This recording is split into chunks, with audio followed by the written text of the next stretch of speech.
Assalamualaikum warahmatullahi wabarakatuh. Ikhwafillah rahimakumullah, sahabat Ismail, para pendengar Radio Ismail AM 774, bahagia bersama Al-Quran, dan juga para pemirsa MB Abu Muhammad Duyono yang selalu setia untuk mengikuti kajian malam muhasabah. Dan pada kesempatan malam hari ini, di mana di luar turun hujan ya dari sore tadi, ini mudah-mudahan keberkahan bagi kita. Mudah-mudahan ini juga untuk mengangkat wabah yang saat ini sedang hadir di bumi Indonesia tercinta ini. Wabah ini turun karena kasih sayang Allah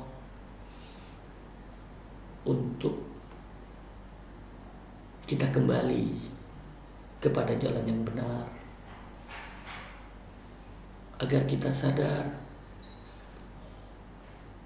begitu banyak nikmat yang sudah diberikan oleh Allah Subhanahu wa Ta'ala kepada kita, namun sedikit mereka yang bersyukur. Turunnya hadirnya wabah ini, hampir sebagian besar berita-berita yang kita terima, kita dapatkan dari ilmu-ilmu sains, dan sedikit kita dapatkan dari guru-guru kita bahwa ini datang tidak hanya saat ini saja. Di zaman Rasul juga hadir penyakit taun ini. Dan kenapa ini hadir? Sebelum kita bahas selamat tinggal bank konvensional, kita muhasabah. Malam ini kita introspeksi diri kita teliti diri kita masing-masing. Jangan lihat kanan kiri kita, depan belakang kita, atas bawah kita. Yuk kita lihat diri kita. Adakah maksiat yang kita lakukan kepada Allah? Adakah perbuatan keji kita kepada Allah yang kita lakukan, sadar atau tidak sadar? Mari kita muhasabah, ikhwafillah. Jangan sampai nanti bulan yang penuh makna, penuh barokah, kita kesulitan. Kita berharap sebelum datangnya bulan penuh berkah itu, musibah ini telah diangkat oleh Allah dengan kembalinya kita ke jalannya, dengan taubatan nasuha. Ikhwafillah rahimahullah, kita lihat hadis dari Rasulullah Sallallahu Alaihi Wasallam. Tidaklah nampak perbuatan keji dalam kurung zina di suatu kaum sehingga dilakukan secara terang-terangan. Zina ini dilakukan secara terang-terangan, kecuali akan tersebar di tengah-tengah mereka taun, wabah, dan penyakit-penyakit yang tidak pernah menjangkiti generasi sebelumnya. Hadis ini diriwayatkan oleh Ibnu Majah, lihat dalam Sahihah nomor 106.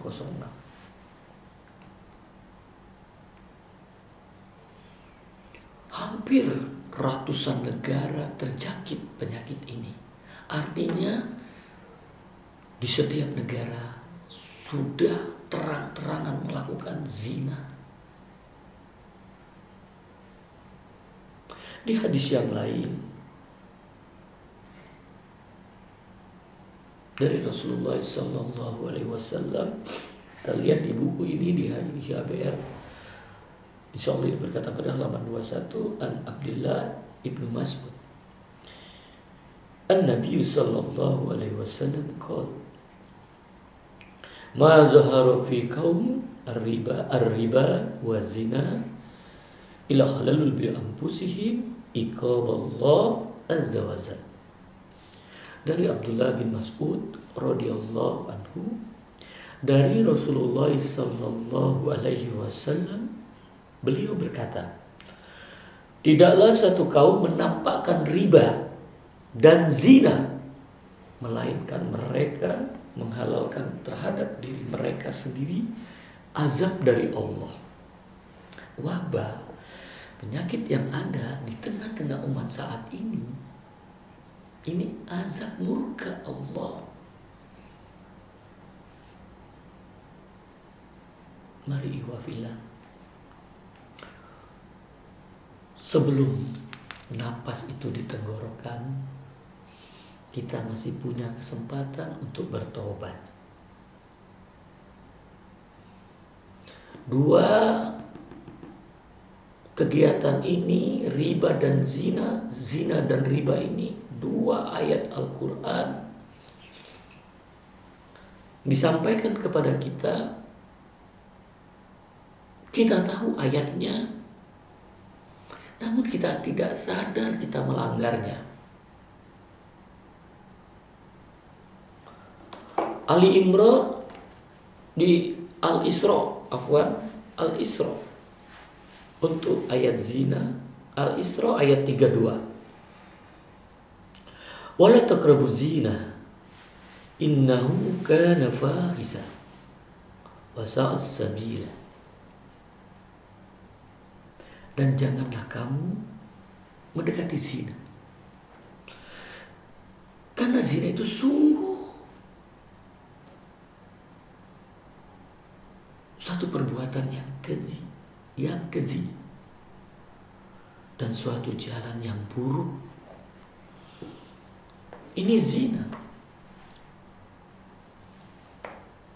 Sementara riba di Ali Imran 130 dikatakan untuk orang-orang yang beriman. Ya ayyuhallazina amanu la ta'kulur riba. Orang-orang, jangan kamu makan riba. Karena orang yang makan riba ini dilaknat oleh Rasulullah sallallahu alaihi wasallam. Nah, yuk mari kita introspeksi di dua ayat ini. Ternyata dua kondisi ini, ditambah lagi yang masih mendapatkan ancaman ini, dalam kondisi musibah ini, dalam wabah ini, yaitu adalah di surat Al-Anfal ayat 25. A'udzubillahi minasyaitonirrajim. Allah berfirman, wattaqu fitnatul la tusibanal ladzina zalamu minkum khassa wa'lamu annallaha sadidul iqab. Dan takutlah kalian pada siksaan yang tidak khusus menimpa orang-orang yang zalim. Tidak menimpa orang-orang yang zalim saja di antara kalian. Artinya di antara kita ini ada orang yang zalim. Sementara kita tidak siap untuk mengingatkannya, atau tidak sampai hati untuk mengingatkannya, atau tidak berani kita untuk mengingatkannya. Dan ketahuilah bahwa Allah sangat keras siksanya, dan kita saat ini menerima semuanya, baik yang melakukan kezoliman maupun yang tidak melakukan kezoliman. Sahabat Ibnu Umar Ibnu Khattab radhiyallahu anhu berkata, Rasulullah sallallahu alaihi wasallam menghadap ke arah kami dan bersabda, wahai kalian kaum muhajirin, ada 5 hal yang jika kalian terjatuh ke dalamnya, dan aku berlindung kepada Allah supaya kalian tidak menjumpainya. Pertama, tidaklah nampak zina di suatu kaum sehingga dilakukan secara terang-terangan, kecuali akan tersebar di tengah-tengah mereka wabah dan penyakit-penyakit yang tidak pernah menjakiti generasi sebelumnya. 2. Tidaklah mereka mengurangi takaran dan timbangan kecuali akan ditimpa paceklik, susahnya penghidupan, dan kezoliman penguasa atas mereka. 3. Tidaklah mereka menahan zakat, mereka tidak mau bayarnya, kecuali hujan dari langit akan ditahan dari mereka, atau hujan tidak turun. Dan sekiranya bukan hewan-hewan, niscaya manusia tidak akan diberi hujan. Mudah-mudahan zakat kita bayar ya. Yang 4, tidaklah mereka melanggar perjanjian mereka dengan Allah dan Rasul-Nya, kecuali Allah akan menjadikan musuh mereka dari kalangan selain mereka, yaitu orang kafir, berkuasa atas mereka. Lalu musuh tersebut mengambil sebagian apa yang mereka miliki saat ini. Banyak kita sudah tidak memiliki di negeri kita sendiri. Yang terakhir, yang 5. Dan selama pemimpin-pemimpin mereka dalam kurung kaum muslimin tidak berhukum dengan kitabullah Al-Quran dan mengambil yang terbaik dari apa-apa yang diturunkan oleh syariat Islam. Jadi kita tidak merujuk kepada syariat Islam, melainkan Allah akan menjadikan permusuhan di antara mereka. Hadis ini diriwayatkan oleh Ibnu Majah dan Al-Hakim dengan sanad sahih. Derajat hadis ini diriwayatkan Ibnu Majah di dalam 2-1332 dan nomor 4019. Abu Nuaim 8-33, Al-Hakim nomor 8623, dan disahihkan oleh Syekh Albani dalam As-Sahihah nomor 105. Ihwafillah rahimahullah. Sahabat Ismail, para pendengar radio Ismail AM 774, bahagia bersama Al-Quran, dan juga para pemirsa Ebi Abu Muhammad Duyono yang setia selalu hadir di kajian malam ini. Narasumber mengingatkan kepada antum sekalian,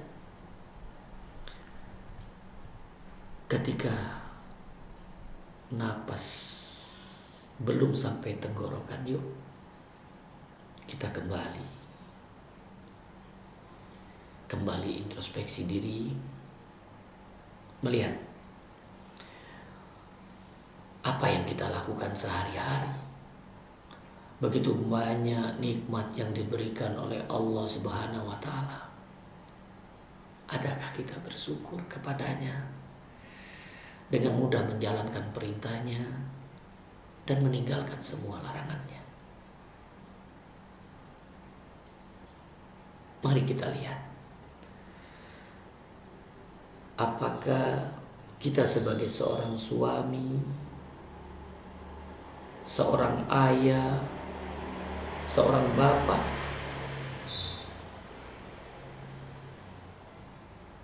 telah memberikan rezeki halal kepada diri pribadi, istri dan anak-anaknya? Yuk kita lihat. Apa makannya kita beri itu semuanya halal atau ada yang haram? Apakah gaji yang kita terima, penghasilan yang kita terima, pendapatan yang kita terima dari transaksi kegiatan yang halal? Apa kita mengetahuinya, hukum-hukumnya? Apa kita hanya ikut-ikutan? Kita bisa belajar untuk hukum dunia, mengejar gelar yang begitu tinggi. Tapi untuk akhirat, kita berani mengatakan kita orang awam. Kenapa kita tidak mau jadi belajar? Belajar menuntut ilmu,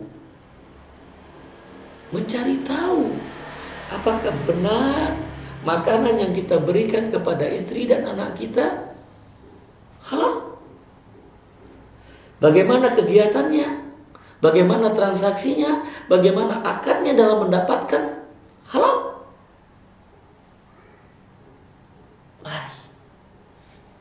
Mari ihwafillah, kita lihat apakah kita ketika bangun tidur kita mengucapkan doa Alhamdulillah allazi ahyana ba'dama wa ilaihin nusur. Apakah kita keluar rumah sudah berlindung kepada Allah dengan mengucapkan Bismillahirrahmanirrahim, Allah la khawla wa la quwata illa billah. Apakah kita telah menjaga air wudhu dalam kehidupan kita dari detik demi detik? Apakah kita senantiasa membaca kitab Allah? Apakah kita selalu memanjatkan zikir, mengucapkan kalimat-kalimat thayyibah, istighfar, astagfirullah, subhanallah, alhamdulillah, Allahu akbar? Apakah itu sudah terus kita lantunkan kalimat-kalimat thayyibah tersebut? Kalau itu kita masih berat, yakinkan dalam kegiatan kita mendapatkan rezeki halal ada terhalang. Besar kemungkinan apa yang kita peroleh, apa yang kita makan ada dari yang haram. Ketika kita berat masih melakukan itu. Amalan-amalan kita, apakah kita masih sering berjalan berdua, laki-laki, perempuan bukan mahram? Apakah kita masih berjabat tangan, laki-laki, perempuan bukan mahram? Apakah masih berani berdekatan, laki-laki, perempuan bukan mahram? Istighfar. Apakah kita masih berani melakukan pacaran? Berani melakukan selingkuh? Ihwafillah. Waktunya kita untuk muhasabah. Yuk kita koreksi. Mari kita koreksi bersama-sama. Teliti kita buat. Lihat zina, lihat riba, ada nggak yang kita lakukan? Kalau ada, diam-diam, jangan sibuk, jangan mengungkap, jangan menyebarkan aib kita sendiri. Yuk kita hilangkan satu demi satu. Saat ini juga, saat kita tahu ternyata ini adalah haram, kita bermunajat kepada Allah, kita bertobat kepada Allah, teteskan air mata kita, kita takut dengan azab-Mu ya Rabb. Takut. Karena begitu banyak dosa-dosa yang kita lakukan. Baik zina maupun riba. Mudah-mudahan di awal sesi pertama ini, sebelum kita masuk yang kedua nanti bagaimana amalannya, kita teliti, ya, kita rehat sejenak setelah yang satu ini.